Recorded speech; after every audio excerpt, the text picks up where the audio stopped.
Good morning student. आज हम लोग बायोटेक्नोलॉजी का लेक्चर 4 करेंगे। ठीक है, अब तक हम लोगों ने इंट्रोडक्शन ऑफ बायोटेक्नोलॉजी किया है। ठीक, उसके बाद हमने स्टेप ऑफ बायोटेक्नोलॉजी के स्टेप कितने हैं, कैसे इसको हम लोग स्टडी करेंगे, वो स्टेप पढ़ा है।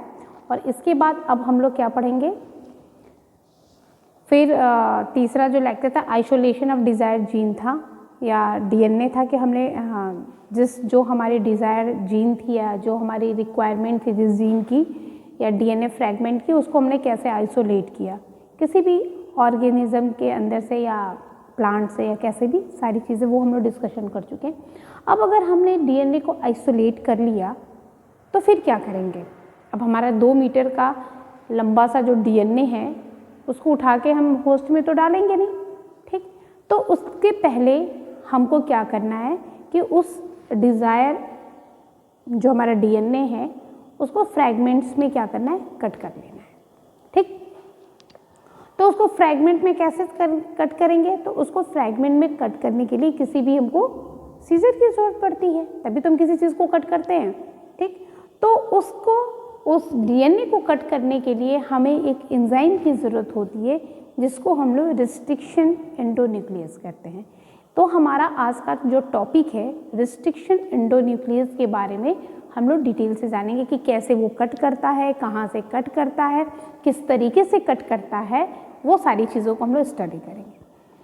रिस्ट्रिक्शन एंडोन्यूक्लियस जो होता है एक एंजाइम की फैमिली न्यूक्लियस है, उसी की फैमिली से ये बिलोंग करता है। तो मैंने लिखा भी है कि restriction endonuclease belong to enzyme family nuclease. ठीक है, न्यूक्लियस फैमिली से ये बिलोंग करता है। और न्यूक्लियस फैमिली जो होती है उसमें 2 टाइप्स के एंजाइम पाए जाते हैं। जो न्यूक्लियस फैमिली होती है एंजाइम की, उसमें 2 टाइप के एंजाइम पाए जाते हैं। एक होते हैं एक्सोन्यूक्लियस, एक होते हैं एक्सोन्यूक्लियस और दूसरे होते हैं एंडोन्यूक्लियस। ठीक है, जो एक्सोन्यूक्लियस होते हैं वो डीएनए का जो स्ट्रैंड होता है, ये मान लीजिए डीएनए का स्ट्रैंड है, तो डीएनए स्ट्रैंड को कहाँ से कट करते हैं, ये कॉर्नर से, किसी भी कॉर्नर से ये कट करते हैं। ठीक है, ये डीएनए है, मान लीजिए ये 3 प्राइम टू 5 प्राइम है, ये 5 प्राइम टू 3 प्राइम है। ठीक है, तो ये कहाँ से कट करते हैं, ये कॉर्नर से कट करते हैं। और एंडोन्यूक्लियस क्या आते हैं, मान लीजिए डीएनए का स्ट्रैंड है, सपोज दैट ये 3 प्राइम में है, ये 5 प्राइम है, ये 5 प्राइम टू 3 प्राइम है, और इनको ये क्या करते हैं, सेंटर से कट करते हैं। तो रिस्ट्रिक्शन एंडोन्यूक्लियस जो एंजाइम की फैमिली न्यूक्लियस से बिलोंग करता है।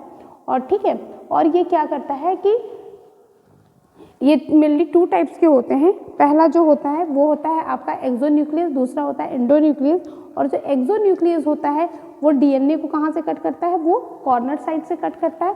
और एंडोन्यूक्लियस जो होता है वो डीएनए को सेंटर से कट करता है।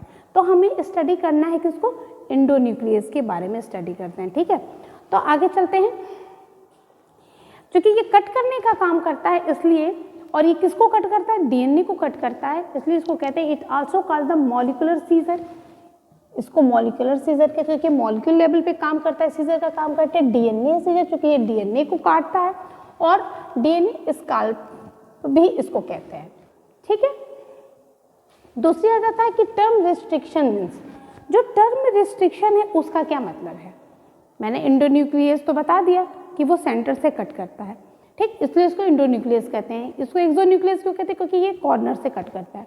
लेकिन इसके साथ एक और नाम जुड़ जाता है, उसका नाम है रिस्ट्रिक्शन एंडोन्यूक्लियस। देखिए, रिस्ट्रिक्शन एंडोन्यूक्लियस का मतलब है कि restrict the growth of virus. ठीक, यहाँ पे थोड़ी सी चीज़ समझ लीजिए। देखिए, क्योंकि हमने पहले दिन ही बताया था कि हम माइक्रो ऑर्गेनिज्म, बायोटेक्नोलॉजी में ज़्यादातर हम माइक्रो ऑर्गेनिज्म का यूज़ करते हैं। माइक्रो ऑर्गेनिज्म में सारी चीज़ों को देखते हैं या उसी में सारा मैनिपुलेशन वगैरह करते हैं। ठीक है, तो जो रिस्ट्रिक्शन एंडोन्यूक्लियस है, ये जो रिस्ट्रिक्शन एंडोन्यूक्लियस एंजाइम होता है, ये मेनली कहाँ पे पाया जाता है, ये मेनली पाया जाता है आपका बैक्टीरिया के अंदर। ठीक है, मैंने यहाँ पे लिखा भी होगा कहीं पे। ठीक है, restriction endonuclease found in those bacteria, ये बैक्टीरिया के अंदर पाया जाता है और उस बैक्टीरिया के अंदर पाया जाता है जिस बैक्टीरिया के ऊपर बैक्टीरियोफेज वायरस अटैक करता है। ठीक, और बैक्टीरियोफेज क्या है? ठीक, वह वायरस, ठीक है, जो कि बैक्टीरिया के ऊपर अटैक करता है उसको बैक्टीरियोफेज वायरस कहते हैं। और वो, ठीक है, तो कहने का मतलब कि रिस्ट्रिक्शन एंडोन्यूक्लियस मैक्सिमम उस बैक्टीरिया के अंदर पाया जाता है जिस बैक्टीरिया के ऊपर वायरस या बैक्टीरियोफेज वायरस का इन्फेक्शन होता है। ठीक, अब होता क्या है कि जैसे ही वो बैक्टीरिया के ऊपर बैक्टीरियोफेज वायरस का इन्फेक्शन होता है और उसके अंदर उसका जो डीएनए जब जाता है, तो चूँकि ये रिस्ट्रिक्शन है एंडोन्यू, ये क्या करता है कि वायरस के डीएनए को कट करके डिस्ट्रॉय कर देता है और अपने आप को सेव कर लेता है। कौन? बैक्टीरिया। तो यहाँ पे देखिए मैंने लिखा हुआ है कि टर्म रिस्ट्रिक्शन मतलब रोकना, किसी की एक्टिविटी को रोक देना, रिस्ट्रिक्ट कर देना, चेक कर देना। ठीक है, तो term restriction means restriction the growth of virus, क्योंकि जिस बैक्टीरिया के अंदर उस वायरस का डीएनए जाता है, ठीक है, जेनेटिक मटेरियल जाता है, उसको क्या करता है ये रिस्ट्रिक्शन एंडोन्यूक्लियस क्या करता है, एंडोन्यूक्लियस उसके को हर जगह से काट काट के उसको डिस्ट्रॉय कर देता है, खराब कर देता है, जिससे कि उसकी जो वायरस की जो ग्रोथ होती है वो रुक जाती है, चेक हो जाती है, खत्म हो जाता है वायरस का अस्तित्व और अपने आप को बैक्टीरिया क्या करती है, सेव कर लेती है। ठीक है, it is discovered by Herbert Boyer, और ये रिस्ट्रिक्शन एंडोन्यूक्लियस जो है वो डिस्कवर किया जाता है किसके द्वारा? हर्बर्ट बेयर के द्वारा। और एक चीज़ नोट कर लीजिएगा, जो फर्स्ट रिस्ट्रिक्शन एंडोन्यूक्लियस डिस्कवर हुआ था वो हिंद सेकंड था। ठीक है, अब आपके दिमाग में आ रहा है कि हिंद फर्स्ट क्यों नहीं? देखिए हिंद फर्स्ट, देखिए इसका नॉमनक्लेचर भी है, क्योंकि यहाँ पे नॉमनक्लेचर के बारे में हमने नहीं बताया। जो हिंद रिस्ट्रिक्शन एंडोन्यूक्लियस है, इसको सेकंड इसलिए कहा जाता है कि जो फर्स्ट हिंद जो न्यूक्लियस फर्स्ट जो था, हिंद फर्स्ट जो था वो एक्सोन्यूक्लियस था, एंडोन्यूक्लियस नहीं था, इसलिए हिंद सेकंड जो है वो हमारा फर्स्ट रिस्ट्रिक्टेड एंडोन्यूक्लियस है। ठीक, अब इसका नॉमनक्लेचर के लिए हम थोड़ा अलग से आपको छोटा सा वीडियो लास्ट में बना देंगे इसके नॉमनक्लेचर के बारे में कि कैसे इसका हिंद नाम पढ़ा जाए, कहीं कहीं पे इकोई आप पढ़ेंगे। ठीक है, तो वो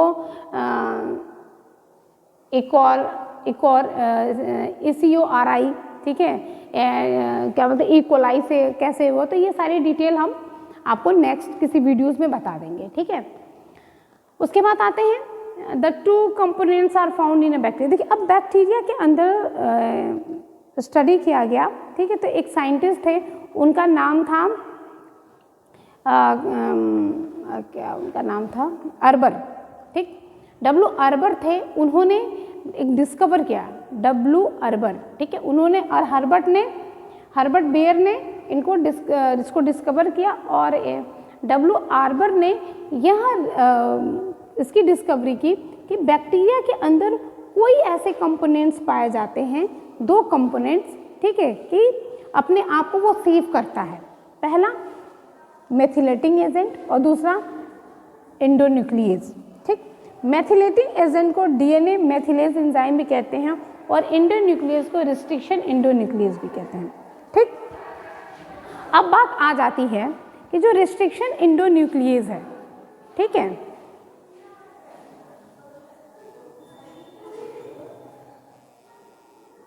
ठीक, जो रिस्ट्रिक्शन एंडोन्यूक्लियस है उसको हम लोग कैसे इस कंपोनेंट को क्या करते हैं? अब देखिए एक बात आती है कि मैंने बताया कि इसमें रिस्ट्रिक्शन एंडोन्यूक्लियस है और रिस्ट्रिक्शन एंडोन्यूक्लियस की वजह से होता क्या है कि आपका ये वायरस के जो जेनेटिक मटेरियल होता है या डीएनए होता है इसको कट कर देता है। तो ये कट करने के लिए यहाँ पे देखिए मैंने लिखा है cut DNA of virus in a small pieces inside the host. Host के अंदर जब वायरस जाता है, वायरस का एंट्री होती है जीनोम की या उसका जेनेटिक मटेरियल की, तो ये बहुत सारे पीसेस में काट के उसको डिस्ट्रॉय कर देता है। ठीक, ठीक, रिस्ट्रिक्शन एंडोन्यूक्लियस। अब रिस्ट्रिक्शन एंडोन्यूक्लियस की एक कैरेक्टरिस्टिक फीचर है कि ये एक स्पेशल पॉइंट से ही काट करता है। ऐसा नहीं है कि ये कहीं से कट कर देगा, ऐसा नहीं होता है। कुछ स्पेशल सीक्वेंस होते हैं डीएनए के ऊपर जिसको देख करके रिस्ट्रिक्शन एंडोन्यूक्लियस वहीं से कट करता है। ठीक, और उस जिस सीक्वेंस पे ये कट करता है या जिस सीक्वेंस को ये आइडेंटिफाई करता है उसको रिस्ट्रिक्शन साइट कहते हैं या उसको पैलिड्रोमिक सीक्वेंस कहते हैं। ठीक है, पैलिड्रोमिक सीक्वेंस का मतलब होता है, इसको आप नोट करिएगा, कि आप किसी भी सीक्वेंस में उसको पढ़ेंगे तो वो सेम ही होगा। जैसे जहाज, जहाज, फिर उल्टा भी पढ़ोगे तो जहाज, जहाज, जैसे मलयालम। ठीक, उसी तरीके से डीएनए पे कुछ नाइट्रोजनस बेस के ऐसे सीक्वेंस होते हैं जो सेम होते हैं। ठीक, और वहीं पर वो जा करके क्या करता है, रिस्ट्रिक्शन एंडोन्यूक्लियस जो होता है वो कट करता है और उस सीक्वेंस को पहचानने का काम रिस्ट्रिक्शन एंडोन्यूक्लियस को होता है और उस सीक्वेंस को ही रिस्ट्रिक्शन साइट कहते हैं या पैलिड्रोमिक सीक्वेंस कहते हैं। जैसे मान लीजिए एक एग्जांपल हम आपको लिखते हैं GAAT, फिर आ जाइए TC। ठीक, ये एक सीक्वेंस है। अब इसका ये 3 प्राइम टू 5 प्राइम हो गया। ठीक, अब इसी को कर लीजिए, फिर जाएगा GAATTC, ये आपका 5 प्राइम टू 3 प्राइम हो गया। तो ये क्या है, पैलिड्रोमिक सीक्वेंस है। क्लियर? ठीक, और दूसरी चीज, जो पैलिड्रोमिक सीक्वेंस होते हैं ये 4 न्यूक्लियोटाइड से लेकर के 8 न्यूक्लियोटाइड के बीच होते हैं। 4 से लेके 8 न्यूक्लियोटाइड तक हो सकते हैं, मिनिमम 4 और मैक्सिमम 8 न्यूक्लियोटाइड का ये जो होता है ये बना हुआ होता है। ठीक, दूसरा जो होता है आपका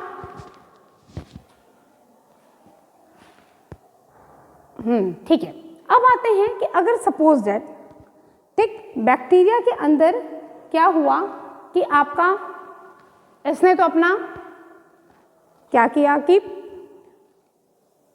जो वायरस का डीएनए था उसको उसने डिस्ट्रॉय कर दिया। ठीक, अगर कहीं सपोज दैट उस टाइप का सीक्वेंस, ठीक, अगर कहीं बैक्टीरिया के खुद के जीनोम में रहा या खुद के डीएनए में रहा तो वो तो उसे भी कट कर देगा।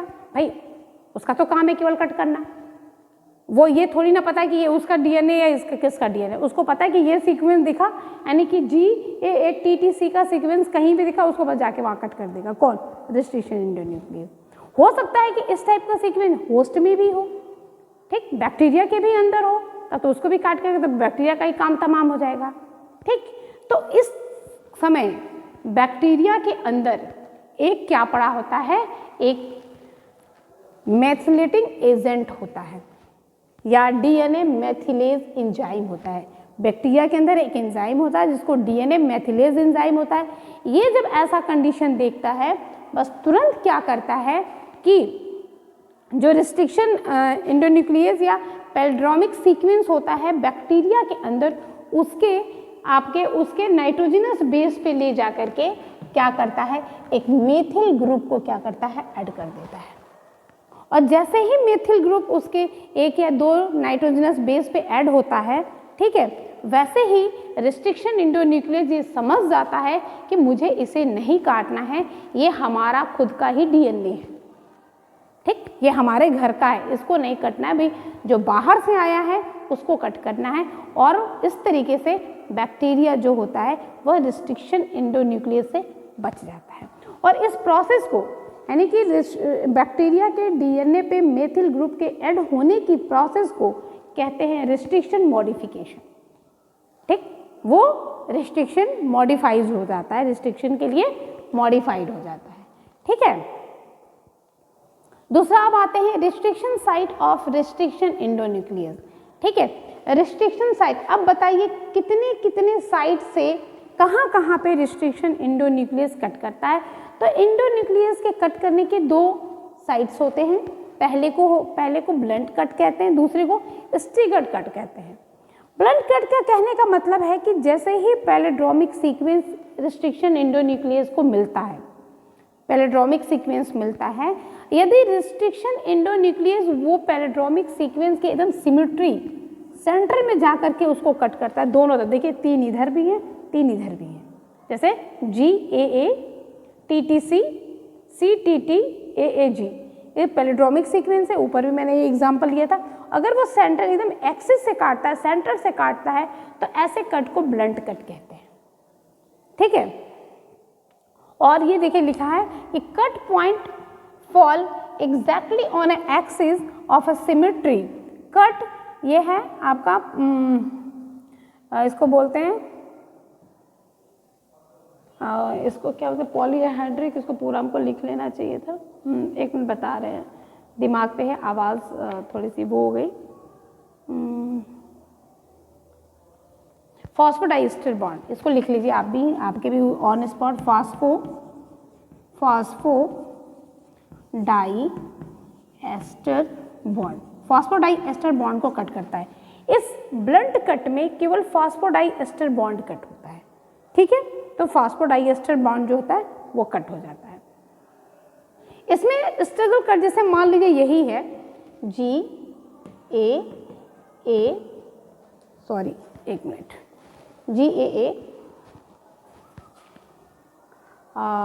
TTC, तो ये हो जाएगा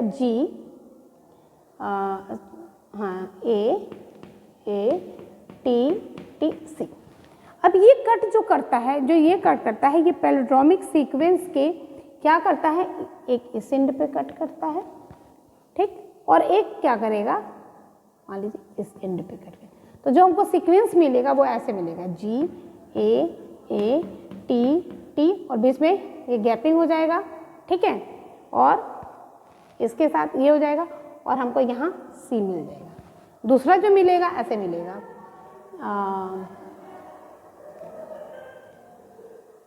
इसके वजह से ऐसे मिलेगा C, दूसरा जो हमारा मिलेगा CGAATT।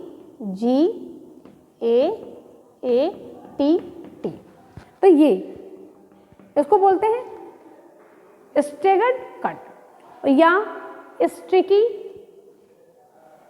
एंड, इस स्टिकी एंड कहते हैं, रिजल्ट इन स्टिकी एंड। तो यहाँ पे लिखा है cut point do not fall on a axis, ये सिमेट्री से नहीं होता है। दूसरा, cut phosphodiester bond as well as, देखिए ये फॉस्फोडाइएस्टर बॉन्ड, देखिए हाइड्रोजन बॉन्ड तो नाइट्रोजनस बेस के बीच में होता है, आप जानते हो। डाइएस्टर बॉन्ड उनके बीच में होता है, स्टैंड के बीच में होता है।